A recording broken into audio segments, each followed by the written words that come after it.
everybody, welcome back to my Wednesday midweek update video. This video might be a little on the long side. I'm going to try and get through this as quick as I can, but I've got a lot to talk about. I've got a pile of kits here. I've got a pile of parts. I've got GTR progress to talk about. The Jag is finished. I want to show you guys that. Yeah, like I said, I got a lot going on. So, all good stuff. Where do I start? Start with the kits? Okay, I'll start with the kits. Anyway, so first off, this kit was given to me by a good friend and a club mate and a fellow New Hampshire resident. Paul Urjo passed this kit along to me. AMT 64 Impala SS, nice kit. He had heard me talking about the Impala that I did a Model Cars and Coffee on a few weeks ago. It was my friend's car that I built a replica of quite a few years ago. And he had heard me say that if I could find this kit again, I would like to redo that car, that build. Just because I'm better at it at this point. So he was nice enough to pass this along to me. So thank you, Paul. I really appreciate that. And this is going to happen. I just got to figure out when I can fit it in. So thanks. I really do appreciate that. So there's that. Next. So my friend Tim Ryan just finished 2 Corvette models. He built a replica of his boss's 1-to-1, like near perfect Corvette. I believe Tim said that it scored almost perfect on whatever scale they score Corvettes on. So he built his boss a replica, and he built himself one. They came out beautiful, absolutely beautiful. Tim, if you're watching this, put that model, pictures of that model on my Facebook page so everybody can see it, please, because they are truly beautiful, and they inspired me. I started thinking, I'm not a big Corvette guy, but I would like to build that generation Corvette completely stock. The little dog dish hubcaps and steel wheels and like the fuel injected motor and all of that. So he had a couple of parts kits that he'd bought multiple kits to make the builds that he did happen. And he passed along those parts kits to me.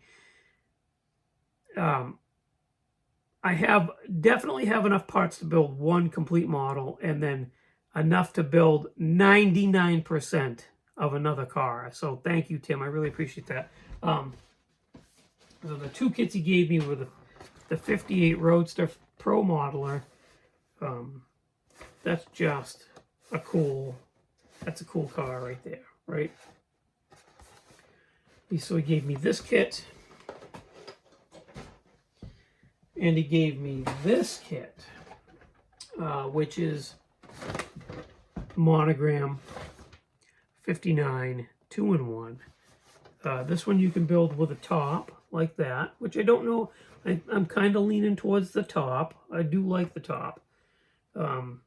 This has an old school fuel injected motor in it. Perfect. I like that.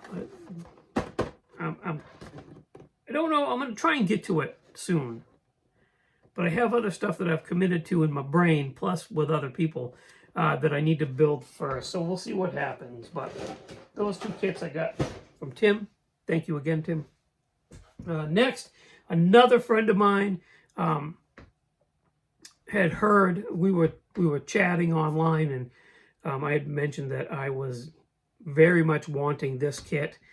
This kit will fit into the sub theme, or no, the club challenge for our Classic Plastic show this year. And I was looking for it, and I couldn't find it cheaply anyway. But Billy Strange, he passed this along to me for a smoking deal. The Tamiya 300 SL Gullwing. A truly beautiful car. And I've already decided this is going to get... So the Jag is done after the GTR is done, which is, it's close, right? I'm actually going to start the rally car build probably this week at some point in time. And then once I get... I can handle two, I've discovered. I can handle two builds at once. It gives me something to... I alternate back and forth. It gives me something to work on while I'm waiting for other stuff to dry, paint, you know, that kind of stuff. So once I finish the GTR, we're going to start this. So we'll have this going and the Rally Cool Subaru. And I've already decided I'm going to do it the racing white. That is just truly beautiful. So thank you, Billy. I appreciate that a lot. And then last but not least, I was able to get this kit. I have a list of kits in my brain that are must-haves. And I got to be I've decided I've got to be kind of selective of what I get for kits because I'm out of room. So I moved a bunch of stuff. I shouldn't say a bunch. I moved about 20 models to the basement. Less desirable, older ones, you know, something I'm not real thrilled about building anytime soon. That kind of stuff. They went in the basement. And this round of kits is almost going to fill up the space that I freed up with moving those down there. So I've got to be selective, right? But I do have a list of kits in my brain that I want to get. Both ones that are already out and ones that are coming out soon that are up for pre-order. But anyway, this is one of them. The Tamiya Supra. I love these cars. Absolutely love these cars. And I'm a big Toyota fan. You guys know that. I own a Tacoma. My wife drives a Corolla. You know, we're big Toyota fans. So, and I love everything basically Toyota. So I had to have this kit, and it's a full detail kit, which is really cool. And I got it from Scale Riders, and they gave me a sticker, which is cool. I love stickers. Thanks for the sticker. Not that they're watching, but yeah. So this will get put in the pile of things that need to get built someday. There's a lot of them, but anyway, that's what we got. Now, I got a pile of stuff from Zoom On.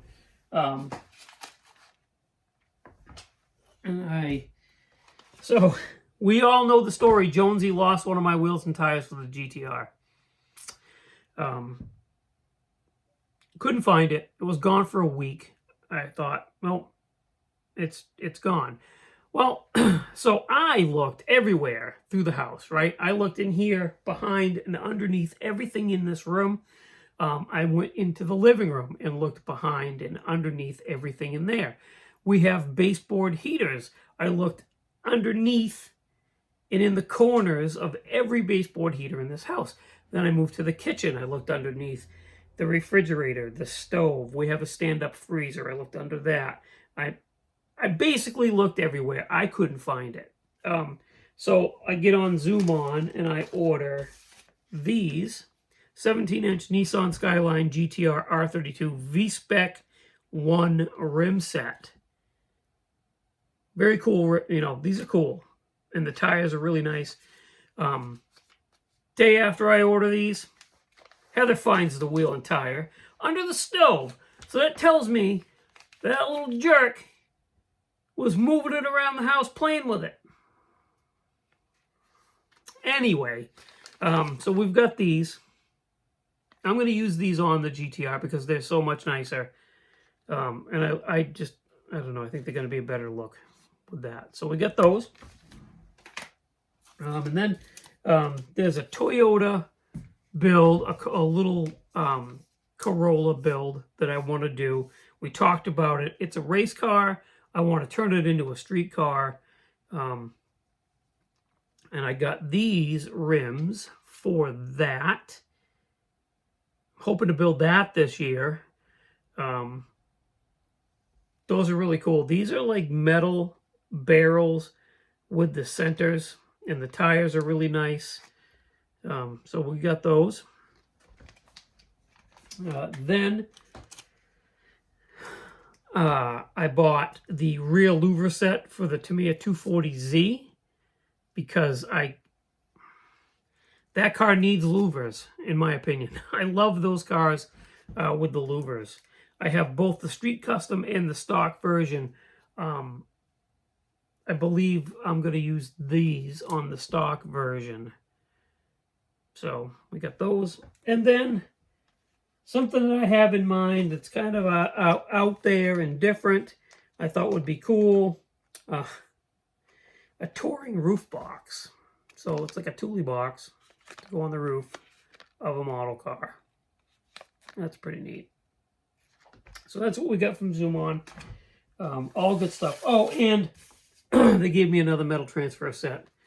This is all Nissan. The other one was Toyota's. This one's all Nissan's, which is really, actually kind of cool.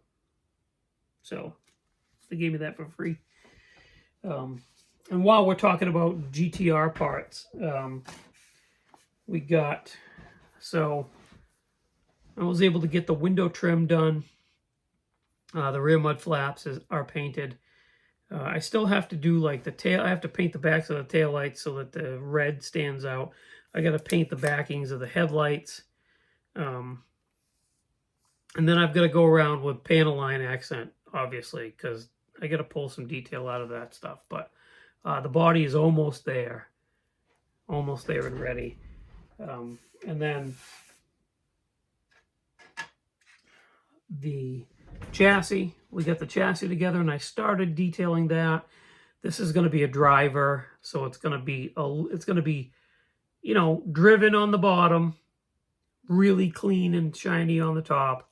The engine bay is a little bit dusty and dirty because it's a driver. I still have to do a little bit more weathering on the exhaust, and I got to do a little bit to the brake calipers and stuff, but that's what we got there. So that brings me to the Jag. I'm really happy with how this came out. It has a couple of mistakes. They all do, right? And I was talking to some really good friends of mine. Showed them, sent them a video, and they were like, "Dude, that's awesome." And I was like, "Yeah, it's got some mistakes," and kind of talked me back down to earth. You know, they were like, you know, so do mine. They all do. They're model cars. We're not going to Pebble Beach type of stuff, which is really good. I'm glad that my friends were able to bring me back down to the point where I actually am pretty happy with the way this came out. What I'm going to do, I think, is I'm going to show pictures. I'm going to take some pictures of this and stick them on the end of the video, so like I've been doing on Sunday, so you guys can get a pretty good look at the way this came out. But I think it came out really, really nice. I decided to go with the Euro plates and the American plates, the New Hampshire tags, like I always do. I didn't do a Blue Ox plate on the front like usual. I just went with the regular New Hampshire tags. And I looked up online how people displayed both a Euro tag and an American tag. And you can buy a bracket that mounts the plates like that in the front and then like that in the back. So that's what we did. Came out good. I'm very happy with the way it came out. It's a little dusty right now because it's been sitting out. I did finally got my wall cases hung so I can start putting stuff in there. And this is going to go right in the case until we bring it to the show. But yeah, so that's the way it came out. I don't want to do this. So there's the underside. Very lightly weathered. I mean, very lightly weathered. I should do a little bit more on that, actually. got the value gear duffel bag in the back. I just really like how this car came out. It's very, very much out of my box, right? I don't build stuff like this. But because of this, I think I am going to, in the future, build some more stock old cars like that. I think it just came out really good. So there you have it. We're caught up for this week. Like I said, I'm going to start the Subaru probably this week. And I'm hoping to get a lot of progress done on the GTR. The next big hurdle for me is going to be masking and painting the windows. I've never done that. Never done that, believe it or not. So it's going to be a first. I'm going to really take my time and get it done. And then basically, once the window is painted, it's assembly. And there's not much to assemble. It's that close. So that'll be cool. And hopefully I'll be able to show you. It'd be really nice if I could show you a final on that next Wednesday. I'm going to try. I'm really going to try. I don't know if I'm going to get there, but I'm going to try. Anyway, thank you for watching. Thank you very much for subscribing. I really appreciate it. Thank you, Paul, for the Impala. Thank you, Tim, for the Corvettes. Thank you, Billy, for the Mercedes. I have some really cool friends. So, thanks, guys. And check out everything linked in the description of the video. They'll appreciate it more than I will, probably, or just as much. Not that I wouldn't appreciate it. That sounded awful. Jeez. Anyways, until this weekend, I hope you guys enjoy the rest of your week. Hope you all get some really good bench time. And I'll talk to you then.